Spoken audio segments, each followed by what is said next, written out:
Friends ನಮಸ್ಕಾರ ಎಲ್ಲರಿಗೂ ರಮ್ಯಾ ಮನೆ ಅಡುಗೆ ಚಾನೆಲ್ಗೆ ಸ್ವಾಗತ। ಈ ವಿಡಿಯೋದಲ್ಲಿ ಡಿಫ್ರೆಂಟ್ ಆಗಿ ಸ್ಪೈಸಿ ಮತ್ತು ಕ್ರಿಸ್ಪಿಯಾಗಿ ಪಕೋಡನ ಹೇಗೆ ಮಾಡ್ಬೋದು ಅಂತ ಹೇಳಿ ನೋಡೋಣ। ತುಂಬ ಟೇಸ್ಟಿಯಾಗಿರುತ್ತೆ। ಈ ರೀತಿಯಲ್ಲಿ ಒಮ್ಮೆ ಟ್ರೈ ಮಾಡಿ, ತುಂಬ ಬೇಗನೆ ಇದನ್ನು ಮಾಡ್ಕೊಳ್ಬೋದು, ಜಾಸ್ತಿ ಟೈಮ್ನು ಹಿಡಿಯೋದಿಲ್ಲ ಹೀಗೆ ಮಾಡೋದ್ರಿಂದ। ಇವಾಗ ಹೇಗೆ ಮಾಡೋದಂತ ಹೇಳಿ ನೋಡೋಣ। ಒಂದು ಮಿಕ್ಸರ್ ಜಾರಿಗೆ 1 ಚಮಚದಷ್ಟು ಧನಿಯಾ ಕಾಳು, 1 ಹಸಿಮೆಣಸಿನಕಾಯಿ, ಹಾಗೆ ಒಂದು ಸ್ವಲ್ಪ ಜಾಸ್ತಿ ಶುಂಠಿ, ಹಾಗೆ ಬೆಳ್ಳುಳ್ಳಿ। ಇವಾಗ ಇದಕ್ಕೇನೆ ಒಂದು ಸ್ವಲ್ಪ ಮಸಾಲಾನ ಆ್ಯಡ್ ಮಾಡ್ತಾ ಇದ್ದೀನಿ। ನಾನಿಲ್ಲಿ ಒಂದು ಸ್ವಲ್ಪ ಕಾಶ್ಮೀರಿ ರೆಡ್ ಚಿಲ್ಲಿ ಪೌಡರ್ ತೊಗೊಂಡಿದ್ದೀನಿ, ಅದು ಕಲರ್ಗೋಸ್ಕರ ತೊಗೊಂಡಿದ್ದೀನಿ। ನಾನಿಲ್ಲಿ ಫುಡ್ ಕಲರ್ ಏನು ಹಾಕ್ತಾ ಇಲ್ಲ, ಇದೇ ರೆಡ್ ಚಿಲ್ಲಿ ಪೌಡ್ರನ್ನ ಸೇರಿಸ್ತಾ ಇದ್ದೀನಿ। ಹಾಗೆ 1 ಚಮಚ ಗರಂ ಮಸಾಲ, ರುಚಿಗೆ ತಕ್ಕಷ್ಟು ಉಪ್ಪು, ಖಾರಕ್ಕೆ ಬೇಕಾದಷ್ಟು ಖಾರ ಹಾಕ್ಕೊಂಡಿದ್ದೀನಿ।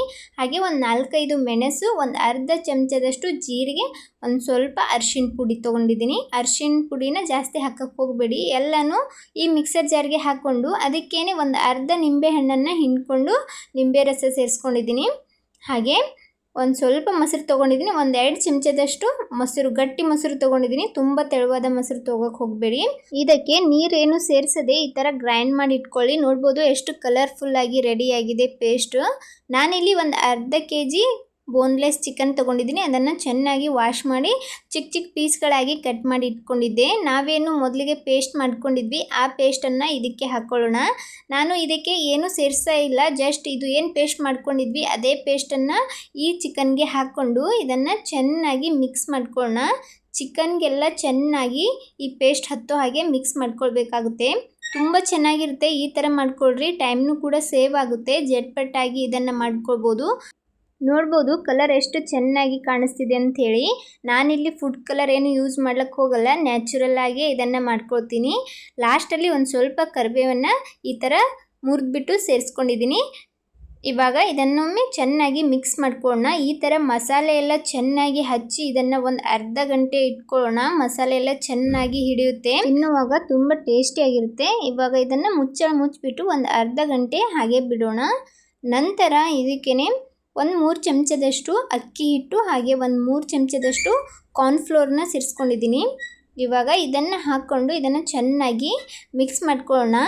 ಹಿಟ್ಟನ್ನು ಮೊದಲಿಗೆ ಹಾಕಿಡಕ್ಕೆ ಹೋಗಬೇಡಿ, ನಂತರನೇ ಹಿಟ್ಟು ಹಾಕ್ಕೊಂಡು ಚೆನ್ನಾಗಿ ಕಲಿಸ್ಕೊಂಡು ಬಿಸಿ ಬಿಸಿಯಾದ ಎಣ್ಣೆಗೆ ಬಿಟ್ಕೊಂಡ್ರೆ ತುಂಬ ಕ್ರಿಸ್ಪಿ ಆದಂಥ ಕಬಾಬ್ ರೆಡಿ ಆಗ್ತವೆ। ಒಮ್ಮೆ ನೀವು ಈ ಥರ ಟ್ರೈ ಮಾಡಿ, ತುಂಬ ಕ್ರಿಸ್ಪಿಯಾಗಿ ಕಬಾಬ್ ಬರುತ್ತೆ।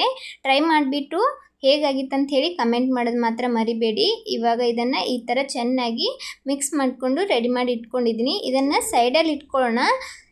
ಈ ಕಡೆ ಎಣ್ಣೆನೂ ಸಹ ಕಾಯ್ಲಕ್ಕೆ ಇಟ್ಕೊಂಡಿದ್ದೆ, ಎಣ್ಣೆನ ಮೊದಲಿಗೆ ಚೆನ್ನಾಗಿ ಕಾಯಿಸ್ಕೊಳ್ಳಿ। ಚೆನ್ನಾಗಿ ಕಾಯ್ದಿರುವಂಥ ಎಣ್ಣೆ ಹೈ ಫ್ಲೇಮಲ್ಲಿ ಇಟ್ಕೊಂಡು ಕಬಾಬನ್ನು ಬಿಟ್ಕೊಳ್ಳಿ, ನಂತರ ಅದನ್ನು ಮೀಡಿಯಮ್ ಫ್ಲೇಮ್ ಮಾಡ್ಕೊಳ್ಳಿ।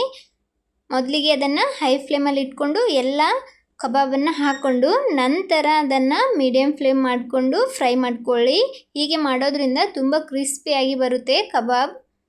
ಹಾಕಿದ ನಂತರ ಅದನ್ನು ಚಮಚ ಸಹಾಯದಿಂದ ಈ ಥರ ಮಾಡೋಕ್ಕೆ ಹೋಗಬೇಡಿ, ಒಂದು ಸ್ವಲ್ಪ ಹೊತ್ತು ಅದು ಮೇಲ್ಗಡೆ ತೇಲ್ತಿರ್ತದಲ್ಲ, ಆ ಟೈಮ್ದಾಗ ಕಬಾಬನ್ನು ಈ ಥರ ಎಲ್ಲ ಕಡೆ ಚೆನ್ನಾಗಿ ಕಲರ್ ಬರೋವರೆಗೂ ಚಮಚ ಸಹಾಯದಿಂದ ಅಲ್ಲಾಡಿಸ್ತಾ ಅದನ್ನು ಫ್ರೈ ಮಾಡ್ಕೊಳ್ಬೇಕಾಗುತ್ತೆ।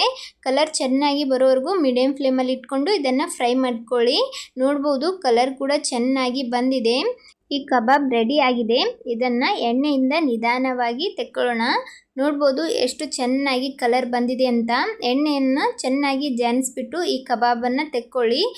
ನಂತರ ಉಳಿದಿರುವಂಥದ್ದನ್ನು ಸಹ ಅದೇ ಥರ ಚೆನ್ನಾಗಿ ಕಾಯ್ದಿರೋ ಎಣ್ಣೆಗೆ ಹಾಕ್ಕೊಂಡು ಗ್ಯಾಸ್ನ ಹೈ ಫ್ಲೇಮಲ್ಲಿ ಇಟ್ಕೊಂಡೇ ಹಾಕ್ಕೊಳ್ಳಿ, ಅಂದರೆ ತುಂಬ ಕ್ರಿಸ್ಪಿಯಾಗಿ ಬರುತ್ತೆ ಕಬಾಬ್।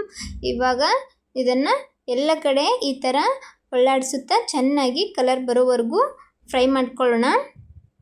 ನೋಡ್ಬೋದು ನಾನಿಲ್ಲಿ ಒಂದು ಪ್ಲೇಟ್ಗೆ ಎಲ್ಲನೂ ಹಾಕ್ಕೊಂಡಿದ್ದೀನಿ, ತುಂಬ ಕಲರ್ಫುಲ್ಲಾಗಿ ಕಬಾಬ್ ಬಂದಿತ್ತು। ಇದು ನ್ಯಾಚುರಲ್ ಕಲರ್ ಆಗಿದೆ, ಇದಕ್ಕೆ ಫುಡ್ ಕಲರ್ ಏನು ಹಾಕ್ಲಕ್ಕೆ ಹೋಗಿಲ್ಲ, ತುಂಬ ಚೆನ್ನಾಗಿ ಕಲರ್ ಬಂದಿತ್ತು, ಹಾಗೆ ತುಂಬ ಟೇಸ್ಟಿಯಾಗಿ ಕೂಡ ಇತ್ತು, ತುಂಬ ಕ್ರಿಸ್ಪಿಯಾಗಿಯೂ ಸಹ ಬರ್ತದೆ। ಈ ಥರ ಒಮ್ಮೆ ಟ್ರೈ ಮಾಡಿ, ತುಂಬ ಚೆನ್ನಾಗಿರ್ತದೆ।